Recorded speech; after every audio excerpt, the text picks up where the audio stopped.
Tell me this Sushmita, ఇప్పుడు నేను అడుగుతాను కొన్ని క్వశ్చన్స్.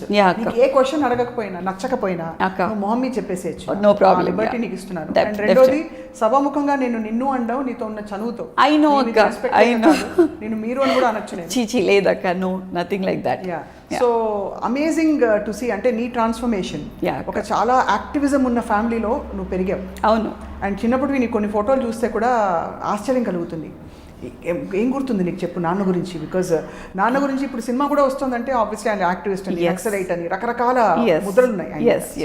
సో యాక్చువల్లీ అక్క, అంటే మనం పుట్టినాక ఫస్ట్ ఒకటి విట్నెస్ చేస్తాం కదా, లైక్ యూనో పుట్టినాక ఒక 2-3 yearsకి first witness was I was travelling. అంటే నేను అమ్మ నాన్న తిరుపతికి ట్రైన్లో వెళ్తున్నాము. సో నా కాళ్ళు బయట పెట్టాను అనమాట కిటికీలోంచి. చిన్నప్పుడు ఐ వాజ్ 3 years మేబీ. అయితే ఒక షూ ఊడిపోయింది.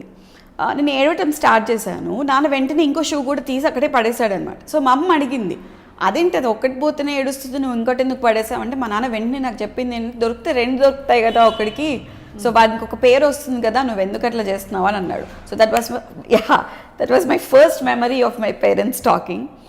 And that was like stuck here in the mind, like my father అరే ఇట్లా ఆలోచించగలుగుతారా లైక్ అని అనిపించింది. So that was my first memorable moment with my father. And immediately after ఇది almost అక్క 92, 93లో 92 అనుకుంటా, బికాజ్ రిపబ్లిక్ డే కోసం అని చెప్పి he was there in the, అంటే మూవీలో చూస్తారు మీరు వాట్ హ్యాపెండ్ ఎగ్జాక్ట్లీ అనేది. గ్రామ పంచాయత్ ఆఫీస్లో నాన్న ఉన్నారు. I was just like 4.5 years or something like that. And నేను వచ్చాను, కూర్చున్న నాన్న దగ్గర పాయింట్ బ్లాంక్లో ఒకడు వచ్చి గన్ పెట్టాడు. సో దెన్ యాక్చువల్లీ పాయింట్ బ్లాంక్లో గన్ పెట్టారు. అండ్ నాన్న వెంటనే ఈ just took me out and ఆ గ్రామ పంచాయత్ ఆఫీస్ నుంచి బయటకు వచ్చేసారు. And everybody was running around. And నేను వెళ్ళి ఒక పాండబ్బ వెనకాల నించున్నాను బేసికలీ. And firing started. ఒక 5 members ఉన్నారు అక్కడ ఫైరింగ్ చేయడానికి. నానా had no weapon. Actually he had a licensed weapon that time, but he didn't bring that day basically. ఎందుకు అనేది నాకు అసలు. And he knew actually something is going to happen. And fortunately he wore a bullet proof jacket actually. వేసుకొచ్చారు. So and these guys started like you know ఇది fire చేయటం మొదలు పెట్టారు అక్క. 47 అంటే ఇట్స్ లైక్ కంటిన్యూస్ ఫైరింగ్ చేస్తున్నారు. సో నాన్న repel అయ్యి ఏం చేశాడు అని అంటే, బికాస్ అంటే వాళ్ళు కన్ఫ్యూజ్ అవుతున్నారు. అంటే కొడుతున్నా కూడా ఏంటి వీనికి ఏం తగలట్లేదు, ఎందుకు ఇంత వేస్ట్ అవుతున్నాయి బుల్లెట్స్ అని అర్థం అవ్వట్లేదు అనమాట వాళ్ళకి. బికాస్ ఆ ఐడియా లేదు కదా, బుల్లెట్ ప్రూఫ్ జాకెట్ గురించి ఐడియా లేదు. నాన్నప్పుడు అమెరికా నుంచి తెప్పించుకున్నారు యాక్చువల్లీ, అమ్మ వాళ్ళ కజిన్ అక్కడ ఉండేసరికి. సో నాన్న రిపెల్డ్ అండ్ ఒకరిని వెపన్ తీసుకొని ఒకరిని చంపేశాడు అక్కడే. అండ్ ఇంకొకరికి కాలికి దెబ్బ తాకింది. సో కాలికి దెబ్బ తాకినోడు జస్ట్ లైక్ ఆబ్లిక్గా నేను ఎన్న పాండబ్బా దగ్గర నుంచి కూర్చొని ఉన్నాడు. హీ వాజ్ వెరీ పెయిన్లో ఉన్నాడు. ఒకటి చచ్చిపోయాడు. ముగ్గురు అదే ట్రైంగ్ టు నాన్నని ఫైర్ చేయడానికి. నాన్న లెఫ్ట్ ఆఫ్ యాక్చువల్లీ. నువ్వు అక్కడే ఉన్నావు? నేను అక్కడే ఉన్నా. ఈ ఎస్కేప్డ్ నాన్న. నీతో ఎవరు లేరు అక్క, నేను ఒక్కదాన్నే ఉన్నాను. I was just 4.5 years. చూస్తున్నాను. I can see that. And వెంటనే ఒకడు కాలికి దెబ్బ తాకినాడు. సీనా వాడు ఆవడరా మనని చంపేస్తాడు, పోరుంది ఇక్కడ వేసేయండి అని అన్నాడు. So that moment actually my father came back, వచ్చేసాడు వెనకాలకి అది విని. బై ద టైమ్ అది వినగానే యాక్చువల్లీ నాన్న వాళ్ళ ఒక ఫాలోవర్ అపరెంట్లీ నన్ను తీసుకొని పక్క గోడ నుంచి ఇసిరేశాడు. అండ్ ఆ గోడ వాజ్ లైక్, నా అదృష్టం కొద్ది వెనకాల గడ్డివాము ఉండింది. నేను గడ్డివాములో పడ్డాను.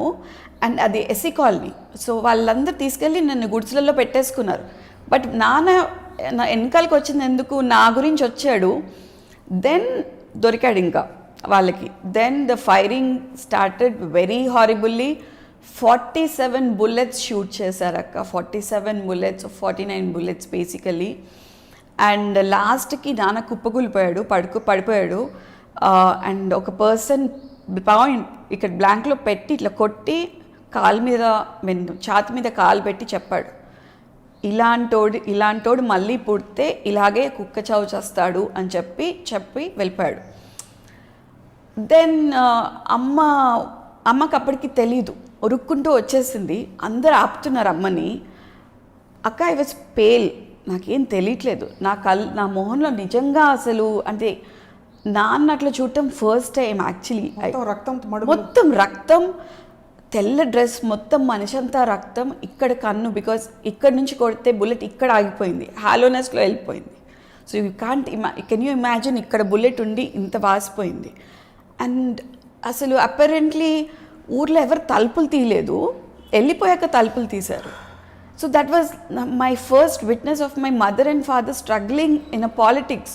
వచ్చి అమ్మ విదిల్చుకొని మీరు మనుషులా అని బాగా కొట్టి వచ్చి నాన్న ఇట్లా పట్టుకుంది. నాకు సంభాషణ తెలియదు అక్క సీరియస్లీ, బికాజ్ నేను అక్కడికి వెళ్ళలేదు.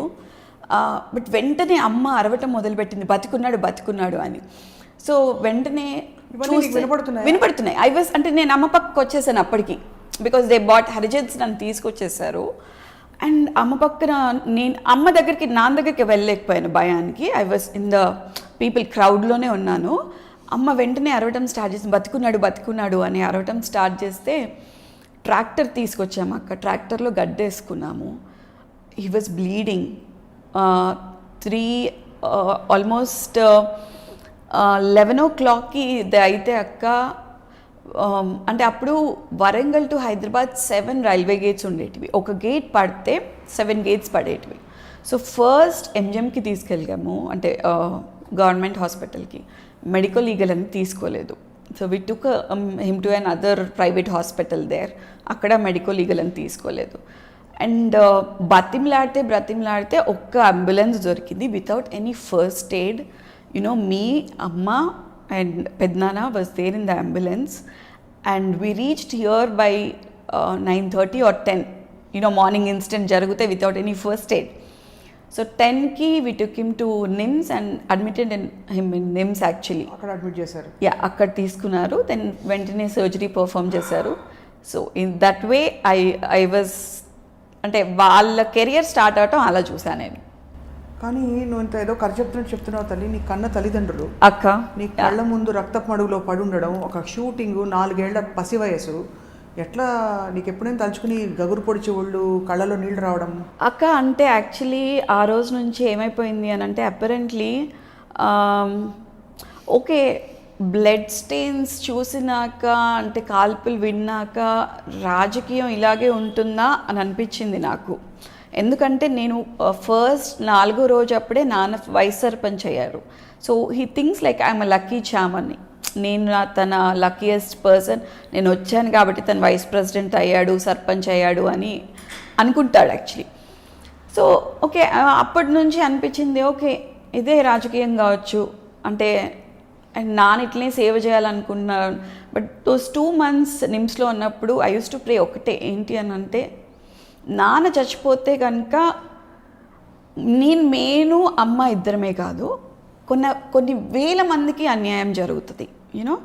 సో నాన్న బతకాలి అంటే మా కోసం కాదు, జనాల కోసం బతకాలి అని మాత్రం నేను definitely I prayed the God. And till today అక్క, నేను ఏదైనా రోడ్ మీద వెళ్తుంటే భక్తి శ్రద్ధలతో అమ్మవారు కనిపించగానే మొక్కేస్తారు, లైక్ దండం పెట్టేస్తారు గుళ్ళు కనిపించగానే. బట్ టిల్ నౌ నాకు అంబులెన్స్ కనిపిస్తే నేను మొక్కుతా. ఎందుకు అంటే ఆ అంబులెన్స్లో ఉన్న మనుషుల బాధ ఏంటో నాకు తెలుసు. So I know that.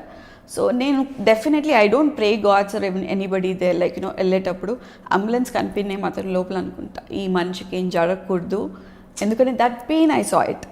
So ఎంత టెన్షన్ ఉంటుంది. అండ్ నాన్న ఎంత ఉక్కు మనిషి, ఎంత ఉక్కు సంకల్పం ఉంటే అక్క, అంటే నాకు అంటే అక్క నాకు అనిపిస్తుంది like destiny it's deciding everything అనేది. It happen to me so many times actually.